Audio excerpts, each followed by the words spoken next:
Magandang araw po muli mga kapoging ninong. Yan po, Grabansos, ating Hans Pork and Beans, ating luya, sibuyas, bawang at sili. Nandyan din po ang ating paprika, ang ating paminta, ang ating garlic powder. At ang ating pong ingredients ngayon, ang ating balat ng baka at batok. Lulutuin po natin ngayon ay balbakwa. Pangalawang balbakwa po natin to dahil yung unang balbakwa po na ginawa natin ay isang buong malaking pata po yun. Almost 600 mahigit yung bili natin doon sa isang pata na yon. Ngayon po ay may nagre-request ng masarap daw to at ulitin po natin uli. Salamat po. Sana po ay subaybayan nyo ang ating pagluluto ngayon. Huwag nyo munang patayin ang inyong mga video. Please like and share po. Maraming salamat po. Ito na po. Ulog na natin ang ating luya. Yan po ang ating luya.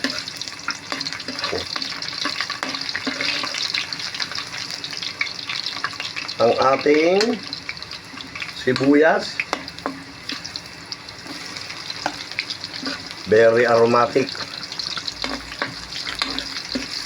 Parang pagkatapos nitong magluto na to, parang ang sarap mag-aya ng uminom ng gin calamansi. Dahil masarap naman yung pulutan, pwede na yung gin calamansi. Pag walang pumatol, bibili ako ng Junior. MP Junior. Okay na yun. Chat ko yung parang Ray Lamargo. Shout out Pres Dinggoy, Amadito Ding Becho, ang presidente ng aming San Roque Chapel. Shout out sa iyo. Kamusta ka na? Sana'y lagi kang nasa mabuti kalagayan. Pres Dinggoy at Pres Oning Palmario ng aming ISMIB naman organization. Kamusta kayo mga presidente? Yan po. Ito po ang ating. Lagay ko na ang ating lumbawang para maging aromatic na po yan. Yan po, ilalagyan na natin yung ating sili. Yan. Yung ating paprika, maglalagay na po tayo para sumama na ang kanyang pagiging kulay at lasa. Sinama na natin sa gisa. Kasi po, nung nakaraan, inuna ko yung mga pork, mga karne. Ngayon, kailangan yan, ganyan. Bago natin ihulog yung pinalambot na po pala natin to.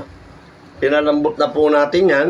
Kaya ganyan na po ang itsura niya. Pinalambot na po natin yan. Kaya hindi na po tayo ganong matagal. Yan po. Yan. Ngayon, ihuhulog na po natin. Tatambog na po natin yan. Yan. Yan. May balat ng baboy, balat ng baka, batok ng baboy po. Yan po.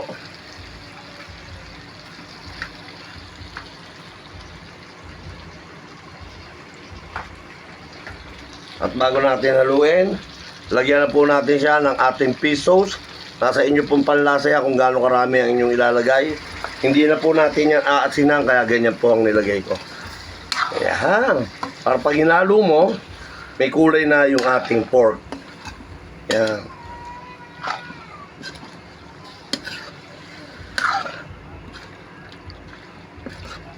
Wala po tayong anato oil ngayon. Pero parang meron din dahil doon sa ating ayan. Ang tawag doon? Paprika.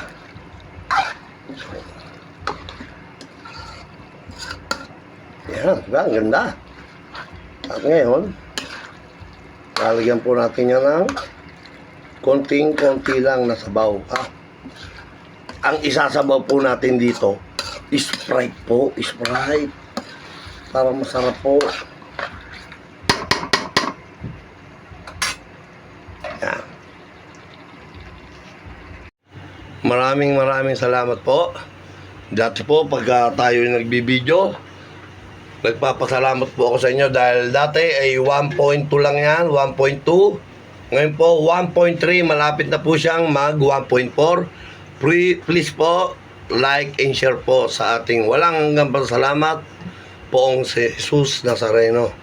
Yan po. At yung dati rin po nating subscriber na 237, ayan na po. 258 na po. Sana po dumami pa. Maraming salamat po. At ito po, babalikan po natin yung ating tinakban. Mamaya po, babalikan po natin yan. Mamayang after mga 5 minutes po. Diyan lang po kayo. Kami ay babalik. Po. Ngayon po, lalagyan na po natin yung ating garbanzos. At ang ating pork and beans.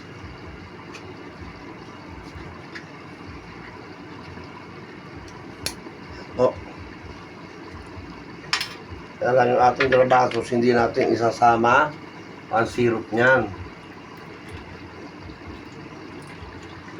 Hindi po natin isasama ang syrup ng ating garbanzos, ha? Diba sa pantihan?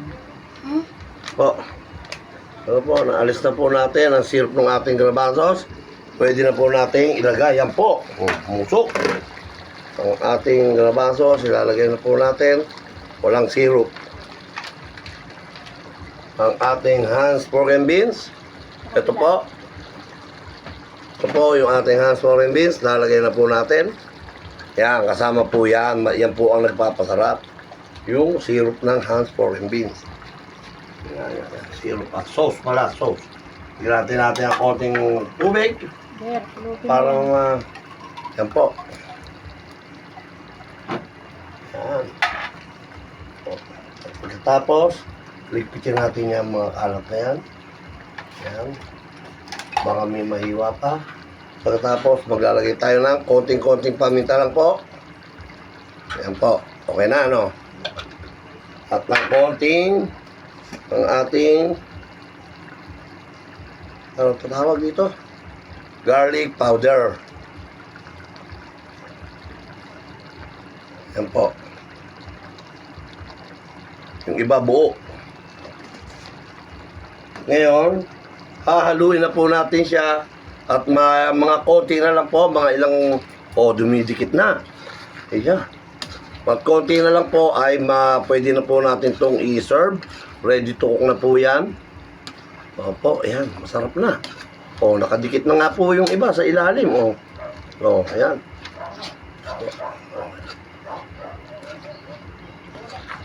Ayan.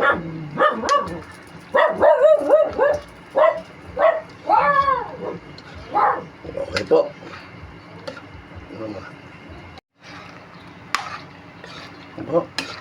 Ready to serve na po ito. Finish cooking na po. Kaya lang, parang gusto ko yung medyo tuyot ng konti eh. Ano sa'yo?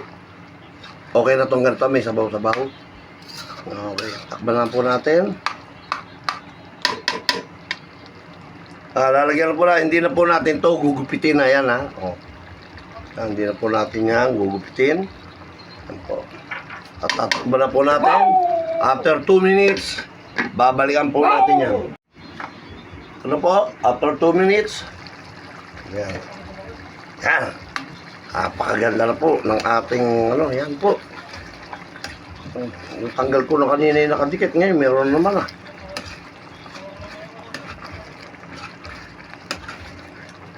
Yan po. Ganda na yung ating mixture. Yan.